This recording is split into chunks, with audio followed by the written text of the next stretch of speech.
Top 1. La pile à combustible à Chio. En 1988, dans une banlieue tranquille de l'Ohio, l'inventeur Stanley Meyer est sorti d'un restaurant en plein déjeuner avant de s'effondrer sur le parking. Des témoins ont entendu ses derniers mots avant sa mort. Ils m'ont empoisonné. Quelques minutes plus tôt, il discutait d'une invention qui, si elle s'avérait réelle, aurait réécrit l'économie énergétique mondiale. Une voiture propulsée non pas par l'essence, mais par l'eau. Stanley Meyer n'était pas un farfelu. Il détenait des brevets pour une pile à combustible à eau, a fait de multiples démonstrations publiques et a attiré l'attention de capital risqueurs ainsi que d'agences de renseignement. Son dispositif, monté sur un buggy modifié, aurait divisé les molécules d'eau en hydrogène et en oxygène grâce à un processus appelé dissociation électrolytique. Mais Meyer affirmait que sa version utilisait si peu d'électricité qu'elle enfreignait les lois connues de la thermodynamique. En d'autres termes, cela fonctionnait, mais n'aurait pas dû. Sa voiture à eau a été filmée roulant sur des autoroutes, pétaradant doucement alors que de la vapeur s'échappait du pot d'échappement. Pas d'essence, pas d'émission, seulement de l'eau. Il a mis le contact avec ces mots « c'est l'avenir ». Le département de l'énergie des États-Unis n'a jamais testé officiellement l'appareil. Pourtant, les affirmations de Meyer ont gagné du terrain. Les médias ont couvert son travail. Il a été contacté par des scientifiques de l'OTAN. Des intérêts étrangers, certains prétendument du Moyen-Orient, auraient tenté d'acheter la technologie pure et simple. Il a refusé. Le jour de sa mort, Meyer dînait avec deux investisseurs belges. Son frère, Stephen Meyer, s'est rappelé que Stanley a surgi du restaurant en se tenant la gorge, a vomi et s'est effondré. La cause du décès a été attribuée à un anévrisme cérébral. Aucune toxine n'a été détectée. Aucune enquête plus approfondie n'a été menée. Le prototype de la voiture a été saisi. Les brevets ont expiré. L'atelier a été vidé. Plus tard, des chercheurs qui ont tenté de reproduire la conception de Meyer ont découvert que les schémas de base présentaient des incohérences, comme si des détails clés avaient été supprimés ou modifiés. Certains affirmaient que l'énergie nécessaire à l'entrée dépassait de loin la production. D'autres ont noté que Meyer utilisait des composants non conventionnels, des transformateurs non standards, des circuits de fréquence d'impulsion et un réglage de résonance, suggérant qu'il avait découvert une configuration très spécifique et instable qui n'a jamais été documentée publiquement. À ce jour, l'emplacement de la pile à combustible à eau originale est inconnu. Les brevets, bien que publics, sont incomplets. Les ingénieurs qui ont tenté de recréer l'effet signalent souvent des pannes d'équipement, des courts-circuits ou des burn-outs inexpliqués. Les forums discutant du travail de Meyer sont inondés de données contradictoires, de liens perdus et d'impasses.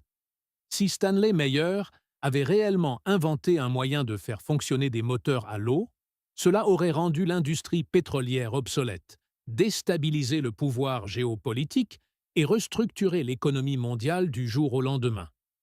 Et si c'est ce que son invention menaçait, alors quelqu'un avait toutes les raisons de s'assurer qu'elle ne quitte jamais le garage. Top 2.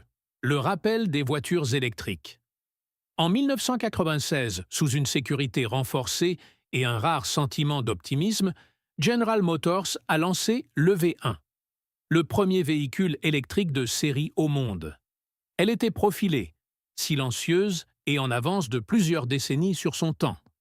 Les locataires en Californie et en Arizona ont été parmi les premiers à conduire une voiture qui ne dépendait pas d'une seule goutte d'essence. Le véhicule se déplaçait avec une précision si fluide que les conducteurs le décrivaient comme s'il glissait sur l'air. Mais en quelques années seulement, chaque EV1 a été traquée, rappelée et détruite par la société même qui l'avait construite. L'EV1 n'était pas un prototype. C'était un véhicule électrique fonctionnel avec une autonomie de 160 km, un freinage régénératif et zéro émission. Elle disposait de sa propre infrastructure de soutien. Des stations de recharge ont été construites dans les grandes villes et GM a investi massivement dans son marketing en la présentant comme l'avenir. Malgré les limites de la technologie des batteries à l'époque, le V1 a dépassé les attentes. Les conducteurs l'adoraient. Il y avait des listes d'attente pour les nouveaux contrats de location. Mais quelque chose a basculé. En 1999, des rumeurs ont circulé selon lesquelles GM n'était plus enthousiaste vis-à-vis du programme. Curieusement, les contrats de location n'ont jamais permis à quiconque d'acheter le véhicule carrément. En 2002, GM a commencé à reprendre systématiquement toutes les EV1, même auprès de conducteurs satisfaits prêts à payer pour les garder. Certains ont résisté. Quelques-uns ont même proposé d'acheter leur voiture au prix fort du marché. GM a refusé. Une par une, les voitures ont été retirées des rues et transportées vers un terrain désertique clôturé en Arizona. Là-bas, la plupart ont été broyées. Aucun rappel technique n'a jamais été émis. Aucun défaut fatal n'a été révélé. L'explication officielle invoquait les coûts de maintenance, les limites des batteries et le manque de demande des consommateurs. Mais des documents ont révélé plus tard que GM, aux côtés d'autres constructeurs automobiles et de représentants de l'industrie pétrolière, avait discrètement fait pression sur la Californie pour qu'elle revienne sur son mandat en faveur des véhicules à zéro émission. Une loi qui avait initialement contraint GM à créer l'EV1. Des notes internes ont laissé entrevoir quelque chose de plus profond. L'inquiétude que le V1 ne déclenche une refonte des infrastructures, menaçant les ventes d'essence, les chaînes d'approvisionnement en pièces de moteur et même les modèles économiques des concessionnaires, qui dépendaient fortement des réparations. Les véhicules électriques nécessitaient moins de réparations, moins de vidange d'huile, moins de pièces de rechange, trop peu de points de profit. Une poignée de EV1 a survécu, principalement dans des musées, vidés de leurs groupes motopropulseurs, rendus immobiles. D'anciens ingénieurs et chefs de programme se sont exprimés des années plus tard, qualifiant l'annulation de exécution corporative. Le documentaire de Chris Payne de 2006, Who Killed the Electric Car, a présenté des preuves convaincantes que l'EV1 n'a pas échoué. Elle a été étouffée. Aujourd'hui, les voitures électriques dominent l'actualité. Mais bien avant Tesla, Rivian ou Lucid, le V1 existait, puis, presque délibérément, a cessé d'exister. Ce qui a changé n'est pas la technologie. Ce qui a changé, c'est qui était autorisé à en profiter. Top 3. La tour énergétique de Tesla. En 1901, sur une falaise balayée par les vents à Shoreham, New York, une structure massive a commencé à s'élever. Une étrange tour squelettique, conçue non pas pour la guerre, ni pour la communication, mais pour distribuer l'énergie de manière invisible à travers les airs.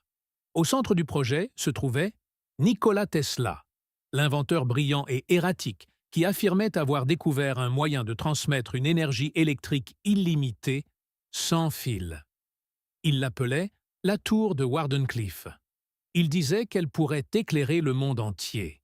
Mais en quelques années seulement, le projet fut abandonné, son financement coupé et la tour démolie. Le rêve de Tesla n'était pas une fantaisie. Ses expériences précédentes avaient prouvé qu'il était possible de transmettre des ondes radio sur de longues distances. Mais la tour de Wardenclyffe visait quelque chose de bien plus grand, la transmission sans fil d'énergie électrique en utilisant la résonance naturelle de la Terre.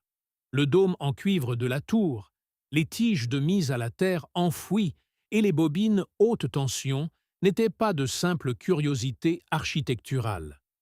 Ils étaient soigneusement réglés selon les théories de Tesla sur la vibration planétaire. Sa vision était simple, terrifiante et révolutionnaire. Un réseau mondial de tours, transmettant de l'électricité gratuite à n'importe quel récepteur sur la planète. Pas de fil, pas de compagnie d'électricité, pas de compteur, pas de contrôle. Initialement financé par J.P. Morgan, le projet était enveloppé de mystères. Tesla parlait publiquement de l'envoi de messages à travers l'Atlantique et même de communication avec Mars. Mais en privé, il a révélé à Morgan que son véritable objectif était de contourner l'intégralité de l'industrie énergétique centralisée. Ce fut le moment où tout a changé. Morgan a retiré son financement. Aucun autre financier ne s'est manifesté. La construction s'est arrêtée en 1905. En 1917, la tour a été démolie, prétendument pour la ferraille. Les raisons officielles invoquaient la faillite et des limitations techniques. Mais des correspondances internes et des entretiens ultérieurs ont dressé un portrait plus sombre. Le plan de Tesla, s'il avait réussi, aurait rendu obsolètes les monopoles énergétiques émergents. Morgan a célèbrement demandé « Où mettons-nous le compteur ?» Une question qui exposait le problème de fond. L'énergie sans profit était une menace, pas une avancée. Les carnets de Tesla datant de l'époque de Wardenclyffe ont disparu après sa mort. Certains auraient été saisis par le Bureau américain de la propriété étrangère, US Office of Alien Property, bien qu'aucun ressortissant étranger ne soit impliqué. D'autres ont été discrètement vendus aux enchères, ou n'ont jamais été revus. Les diagrammes restants les plus complets laissent entrevoir un système fonctionnel, que nous ne comprenons toujours pas entièrement. Des décennies plus tard, des ingénieurs modernes tentant de recréer la conception rencontrent des défaillances inexplicables. Des arcs électriques qui devraient se produire mais ne se produisent pas. Des résonances qui s'évanouissent en plein test. Tesla lui-même a laissé entendre que le système nécessitait non seulement des machines, mais aussi un alignement planétaire, une convergence de conditions électromagnétiques qui, une fois brisées, pourraient ne plus jamais être récupérables. Si la tour de Wardenclyffe avait fonctionné comme Tesla l'avait prévu, le monde ne ressemblerait pas à ce qu'il est aujourd'hui. L'ère des fils, des batteries et des réseaux de combustibles fossiles n'aurait peut-être jamais commencé. Mais la tour a été démantelée, et avec elle, la seule chance que l'humanité ait pu avoir d'accéder à une énergie sans chaîne. Top 4. L'ampoule éternelle. Dans une caserne de pompiers à Livermore, en Californie, une seule ampoule brille depuis 1901. Surnommée l'ampoule centenaire, elle pend discrètement au plafond, émettant une douce lumière ambrée 24 heures sur 24. L'ampoule a survécu aux guerres mondiales, aux tremblements de terre et aux révolutions technologiques. Elle a survécu à tous les autres appareils du bâtiment. Le plus étonnant, c'est qu'elle fonctionne toujours, plus de 120 ans plus tard. Ce petit objet, à peine remarqué par le monde, est peut-être la preuve la plus flagrante d'une vérité que peu osent dire tout haut. Nous étions autrefois capables de construire des choses pour durer éternellement. Puis nous avons choisi de ne plus le faire. Fabriquée par la Shelby Electric Company à la fin du 19e siècle, l'ampoule a été conçue avec une enveloppe en verre soufflée à la main, des bobines de filaments épaisses et des matériaux que les ampoules modernes ne contiennent plus. Les scientifiques qui étudient sa longévité pointent du doigt le filament, à base de carbone et brûlant lentement, contrairement aux conceptions modernes en tungstène qui brillent plus fort, mais tombent en panne plus vite. Pourtant, l'ampoule centenaire n'est pas une anomalie unique. Au début des années 1900, d'autres ampoules de la même époque duraient des décennies. Certaines sont restées allumées pendant plus de 60 ans dans des usines et des mines. Mais quelque chose a changé dans les années 1920. Ce changement porte un nom, le cartel Phébus. En 1924, une alliance secrète s'est formée entre les plus grands fabricants d'ampoules au monde, General Electric, Philips, Osram et d'autres. Leur objectif n'était pas d'améliorer l'ampoule, mais de limiter sa durée de vie. Des documents découverts plus tard ont révélé que le cartel avait convenu de plafonner artificiellement la longévité des ampoules à 1000 heures. Les ingénieurs qui soumettaient des ampoules durant plus longtemps étaient réprimandés. Les conceptions ont été délibérément altérées. Le résultat fut une forme précoce et puissante de obsolescence programmée. Les clients seraient obligés d'acheter plus d'ampoules, plus souvent. Les profits se sont envolés et le monde a tranquillement oublié qu'une source de lumière plus durable avait jamais été possible. Les tentatives pour faire revivre les anciennes conceptions ont rencontré de la résistance. Les registres de fabrication originaux de Shelby sont rares.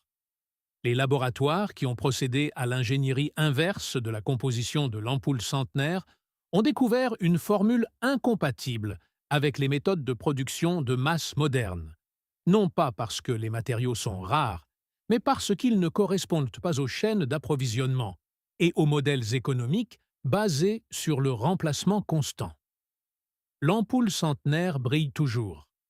Elle possède son propre flux de webcam en direct, observé par des milliers de personnes qui s'émerveillent de son endurance.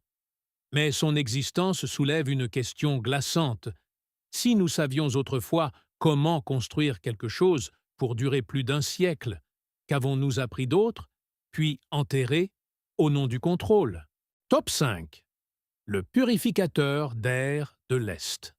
Au début des années 1990, au cœur des zones industrielles délabrées de l'Europe de l'Est post-soviétique, une équipe d'ingénieurs a dévoilé une machine qui promettait de faire de la pollution de l'air un lointain souvenir.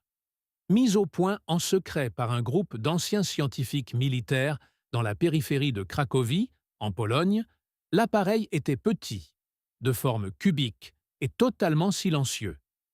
Il pouvait purifier l'air d'une pièce entière en quelques minutes, non seulement de la poussière ou de la fumée, mais aussi des produits chimiques industriels toxiques, des virus aéroportés et des polluants microscopiques jusqu'au niveau atomique. Le prototype fonctionnait à l'aide d'un type de filtration par plasma froid combiné à un champ électrostatique qui modifiait la charge des particules en suspension dans l'air. Lorsque les contaminants passaient à travers l'appareil, ils n'étaient pas seulement capturés, ils étaient déconstruits, leurs liaisons moléculaires étant rompues, sans libérer d'émissions secondaires. Ils ne nécessitaient aucun remplacement de filtre, ils n'utilisaient presque aucune énergie. Et ils fonctionnaient. Les démonstrations ont stupéfié les testeurs indépendants. Lors d'un essai, la machine a éliminé le formaldéhyde et le benzène d'une chambre scellée en l'espace de 11 minutes. Lors d'un autre, elle a réduit la pollution au PM2,5 dans un entrepôt de 98,6% en 1 heure. L'équipe a présenté ses conclusions aux gouvernements régionaux et à des groupes environnementaux internationaux. Les réactions initiales ont été enthousiastes. Un fonctionnaire l'aurait qualifié de technologie environnementale la plus perturbatrice de la décennie. Mais en quelques semaines, le projet a été discrètement interrompu. Les raisons étaient vagues. Complications bureaucratiques, problèmes de brevets, manque de certification de conformité industrielle. Mais, en coulisses, l'équipe a signalé des rencontres de plus en plus hostiles. Leur ingénieur principal a été interrogé lors d'un contrôle douanier. Des caisses d'expédition contenant de nouvelles unités ont disparu pendant le transit. Des contrats de financement ont été soudainement révoqués et des laboratoires ont reçu l'ordre de cesser toute collaboration. En 1994, la société de développement avait fermé. L'équipe principale s'est dispersée à travers l'Europe. Des années plus tard, un membre a affirmé anonymement qu'un syndicat d'entreprises ayant des liens avec des fabricants de CVC et des sociétés pétrochimiques avait racheté les parts restantes et enterré le projet sous des couches de sociétés écrans. Aucun prototype fonctionnel ne reste entre les mains du public. Les tentatives pour reproduire le système en utilisant les schémas survivants ont toutes échoué. Les chercheurs affirment que des éléments clés manquent, particulièrement les détails concernant la chambre d'allumage du plasma et les harmoniques de fréquence.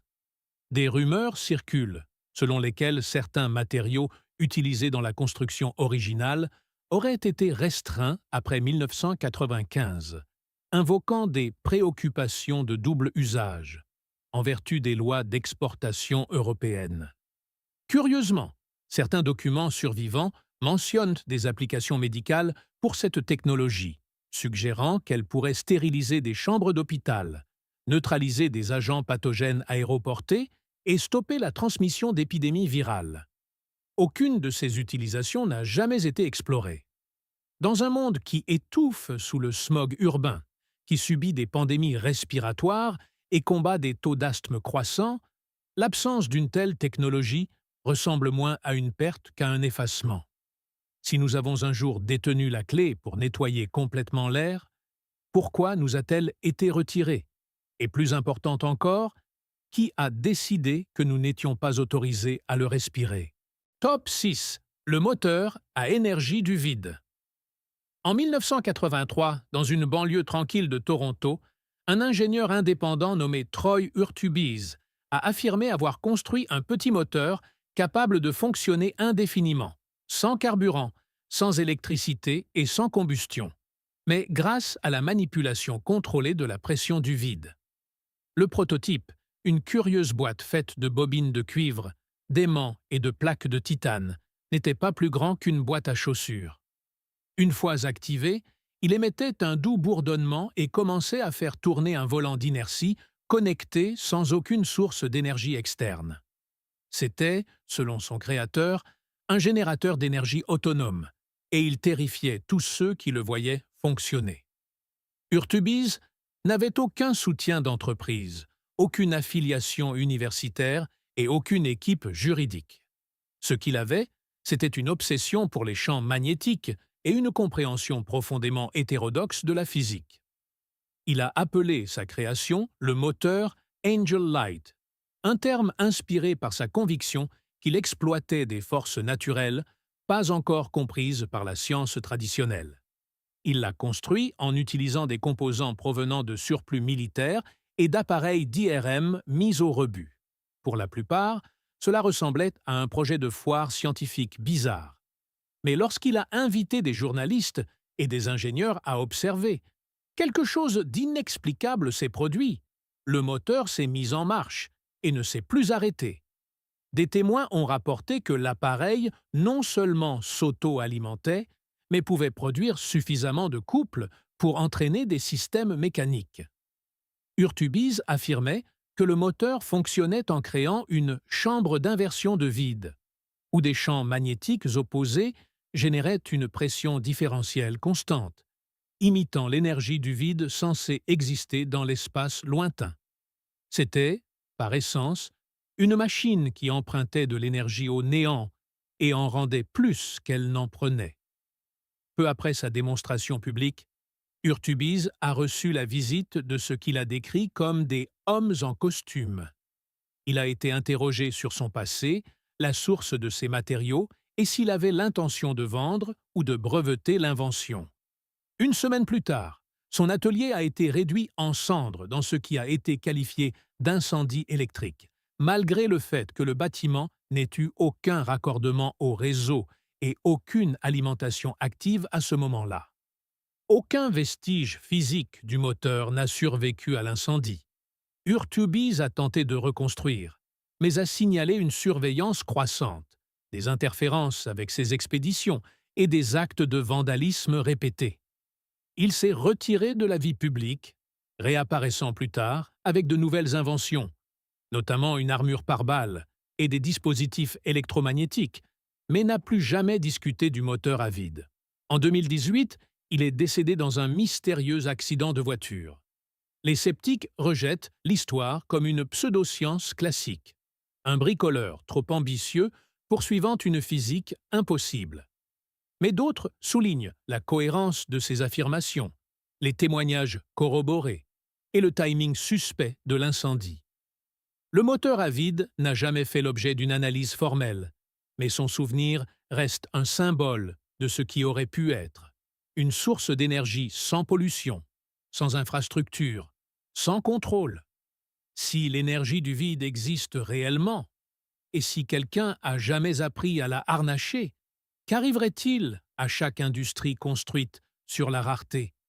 Que se passe-t-il lorsque l'énergie devient gratuite et imparable? Top 7. La batterie infinie. En 1973, un ingénieur aérospatial à la retraite nommé Karl Kordesch a dévoilé un prototype de batterie si durable qu'il menaçait de rendre des industries entières obsolètes. Conçu initialement pour être utilisé dans les radios militaires à longue portée et les satellites, l'unité était un hybride de technologie de piles alcalines et de piles à combustible à hydrogène. Une source d'énergie capable de fonctionner en continu jusqu'à 50 ans sans avoir besoin de remplacement ou de recharge.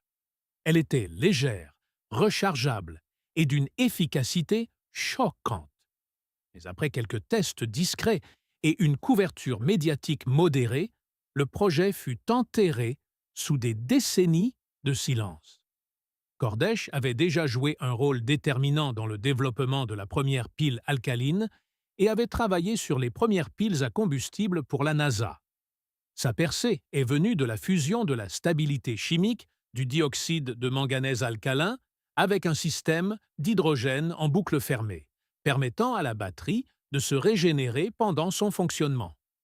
Contrairement aux batteries lithium-ion, qui se dégradent avec le temps et nécessitent une exploitation minière coûteuse et dangereuse pour les matériaux, la conception de Kordesch utilisait des éléments communs et un minimum de pièces mobiles. Elle générait un courant continu, même à l'arrêt, et pouvait fonctionner à des températures extrêmes.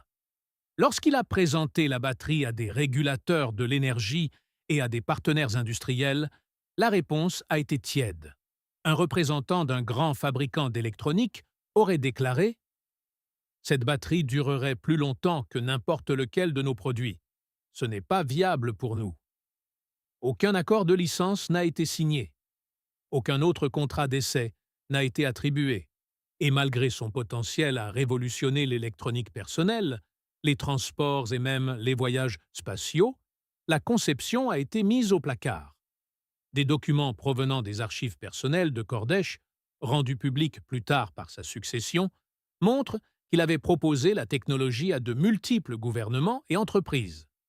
La plupart des réunions se terminaient de la même manière, de l'intérêt, suivi d'un silence.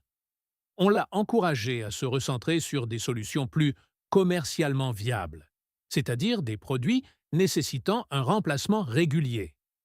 Les tentatives de breveter le système de régénération complète ont stagné sous prétexte d'une applicabilité industrielle insuffisante. En 1982, un investisseur privé a tenté de relancer la batterie sous une nouvelle société, promettant de l'énergie à vie. En 6 mois, la start-up s'est effondrée. Aucune unité n'a jamais été produite à grande échelle. Les prototypes restants, conservés en stockage, ont été confisqués plus tard lors d'une inspection réglementaire pour un examen de conformité. Ils n'ont jamais été restitués. Aujourd'hui, la plupart des technologies de batterie restent piégées dans des cycles d'obsolescence programmés. Les téléphones, les véhicules électriques et les outils électriques nécessitent tous une recharge fréquente ou un remplacement. Et derrière chaque cycle se cache une montagne de déchets électroniques, d'exploitation minière toxique et de marges bénéficiaires qui reposent sur la défaillance. Et si ce cycle n'avait jamais été nécessaire? Et si nous avions déjà inventé la batterie parfaite pour ensuite l'enterrer? Parce que la perfection était trop dangereuse à vendre. Top 8. Le moteur à entraînement magnétique. À la fin des années 1970, un physicien modeste nommé Howard Johnson a déposé un brevet qui serait plus tard qualifié d'impossible, d'improuvable, et par certains de délibérément supprimé. Son affirmation était audacieuse. Il affirmait avoir mis au point un moteur magnétique capable d'un mouvement continu sans carburant, sans combustion et sans électricité. Le moteur, alimenté uniquement par la répulsion des champs magnétiques, pouvait tourner indéfiniment une fois démarré. En 1980, à la surprise générale, l'Office des brevets des États-Unis a accordé le brevet NEIRERO 4 151 431 pour un moteur à aimant permanent. Puis, tout aussi rapidement qu'elle était apparue, l'histoire a disparu. La conception de Johnson était d'une simplicité trompeuse. Un ensemble d'aimants permanents incurvés disposés le long d'un stator, interagissant avec des aimants tout aussi précis sur un rotor. Lorsque les aimants passaient les uns devant les autres, ils créaient une poussée en cascade, une séquence de forces de rotation qui semblait, du moins en démonstration, entretenir le mouvement sans apport extérieur. Les sceptiques ont crié à la supercherie. Les ingénieurs ont insisté sur le fait que cela violait la deuxième loi de la thermodynamique. Mais Johnson maintenait que le moteur ne créait pas d'énergie. Il libérait simplement l'énergie potentielle déjà stockée dans les champs magnétiques. Il en a fait la démonstration privée à des journalistes, des physiciens et des investisseurs. Certains y ont cru. D'autres se sont moqués. Ce sur quoi tout le monde s'accordait, c'était ceci. L'engin ne se comportait comme aucune machine connue. La réaction de la communauté scientifique fut prompte et glaciale. Les grandes revues ont refusé de publier ses conclusions.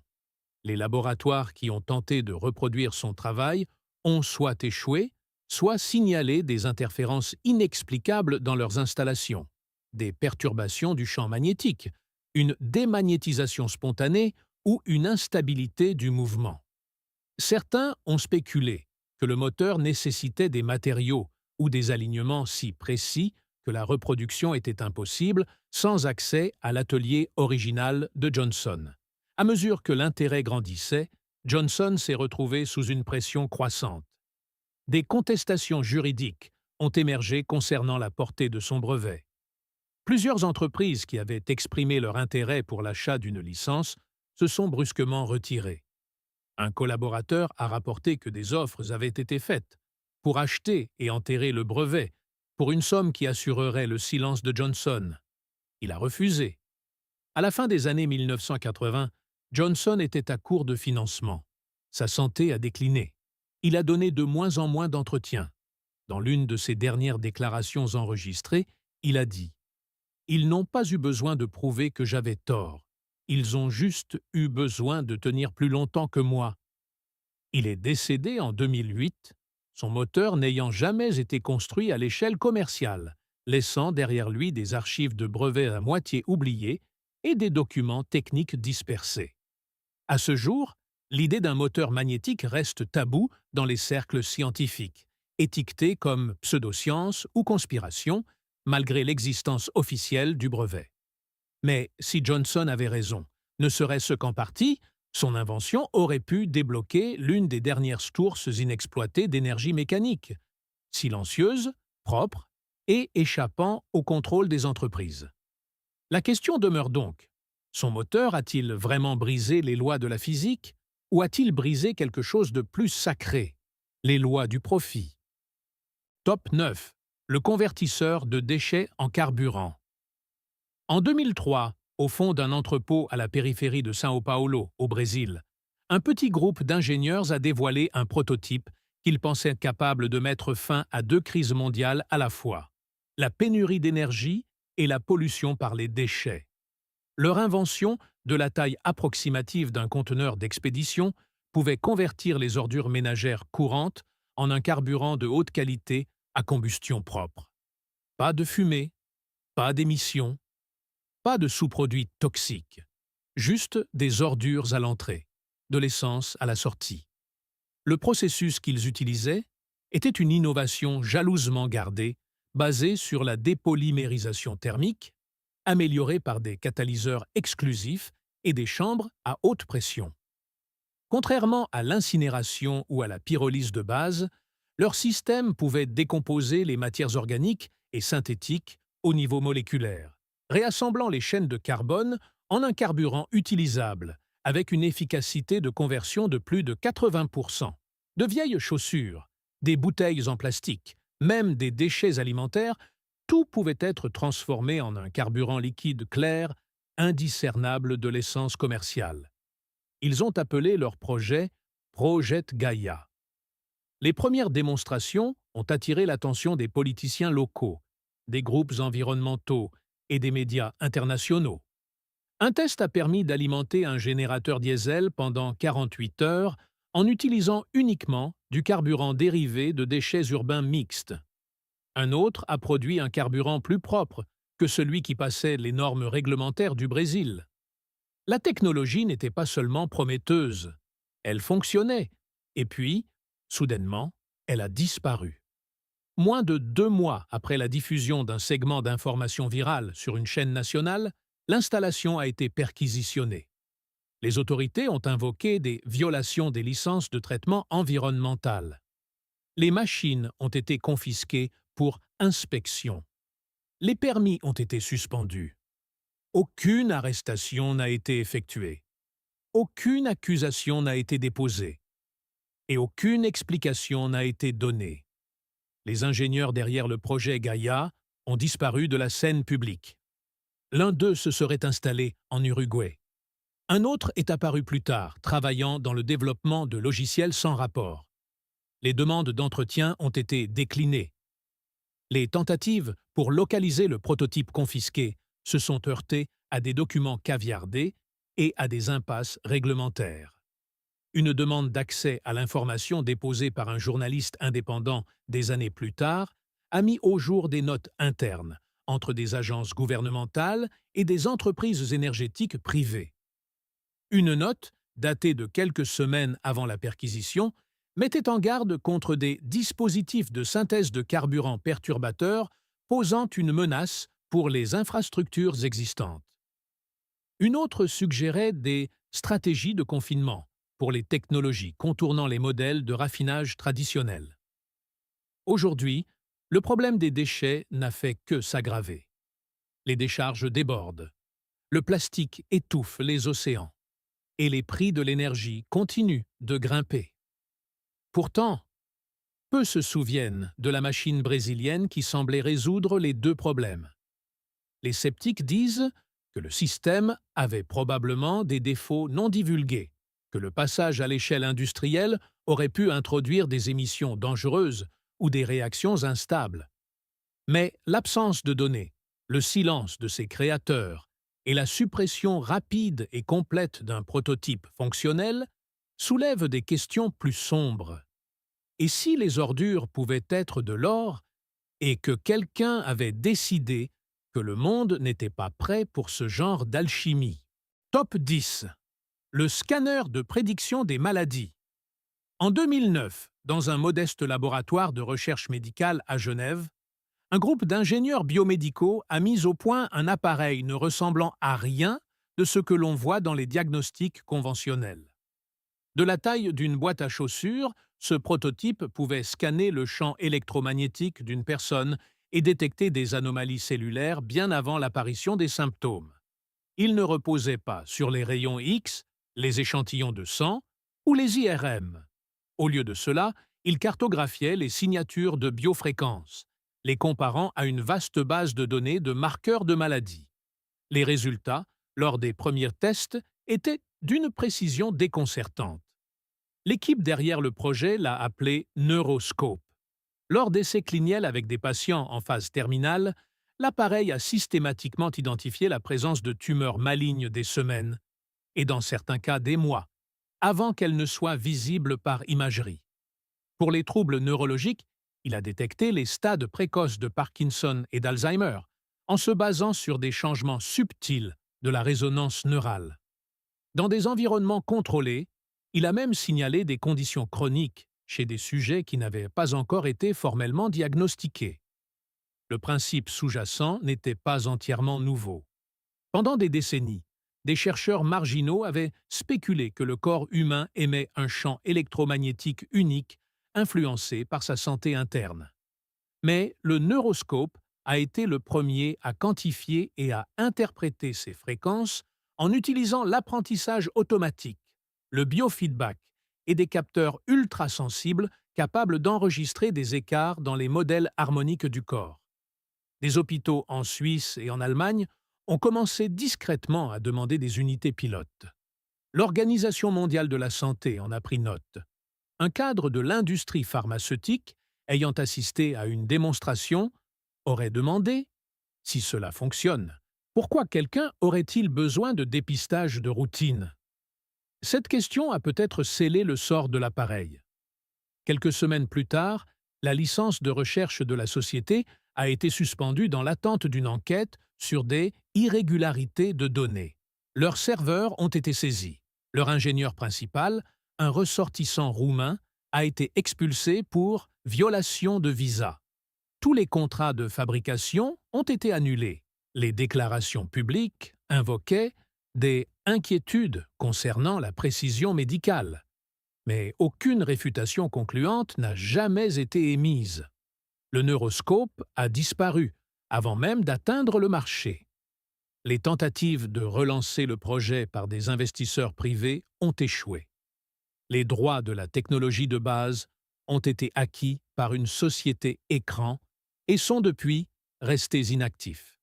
Des laboratoires indépendants qui ont tenté de reconstruire le système à partir de fragments en open source ont signalé des interférences pendant le calibrage. Certains ont accusé l'équipe d'origine d'avoir délibérément omis des composants clés dans leur schéma partagé. Des rumeurs persistent selon lesquelles une version fonctionnelle existerait encore, utilisée discrètement dans des installations médicales de haute sécurité. D'autres affirment qu'il a été démantelé parce qu'il représentait un risque catastrophique pour l'un des secteurs les plus rentables de la santé moderne, le diagnostic. Et si une machine pouvait détecter la maladie avant qu'elle ne survienne, et que personne ne voulait que vous l'ayez? Ces inventions, dispersées sur plusieurs décennies et continents, ne forment pas une collection aléatoire de curiosités. Elles révèlent un schéma, un modèle glaçant de suppression et d'effacement.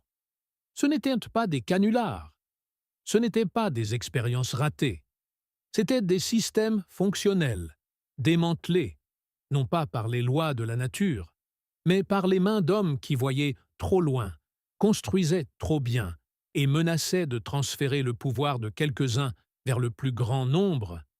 Chaque cas pointe vers une résistance méthodique, un système où les percées sont filtrées à travers le prisme de la rentabilité et du contrôle.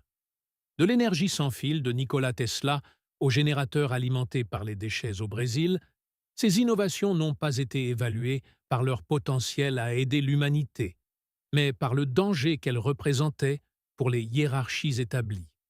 La destruction n'a jamais été bruyante. Elle est venue en silence, par des brevets saisis, des financements révoqués, des incendies inexplicables, des laboratoires disparus et des vies terminées dans l'obscurité. Ce qui a été perdu, ce n'est pas seulement de la machinerie, mais l'avenir lui-même. Un avenir où les ampoules n'avaient pas besoin d'être remplacées, où les moteurs fonctionnaient à l'air, où la pollution s'évanouissait, où la maladie pouvait être vue avant de frapper. Ce n'étaient pas simplement des idées, c'étaient des tournants, et quelqu'un, quelque part, a choisi de s'en détourner. L'effacement continue. Les lanceurs d'alerte disparaissent. Les ingénieurs alternatifs sont calomniés. Les brevets sont achetés, enterrés et oubliés. Ces 10 cas ne sont peut-être que des fragments d'une histoire bien plus profonde. Les pointes visibles d'invention enfouies dans le temps, derrière des portes closes, derrière des coffres-forts verrouillés et derrière le silence. La tragédie n'est pas que ces technologies aient échoué. La tragédie est qu'elles fonctionnaient. Et c'était bien là le problème. Si ces histoires ont changé votre regard sur la technologie que vous avez entre les mains, n'hésitez pas à vous abonner et à aimer la chaîne. Nous déterrons l'histoire qu'ils ont essayé d'enterrer. Plantons les graines d'un avenir différent. Le prochain trésor caché sera bientôt révélé.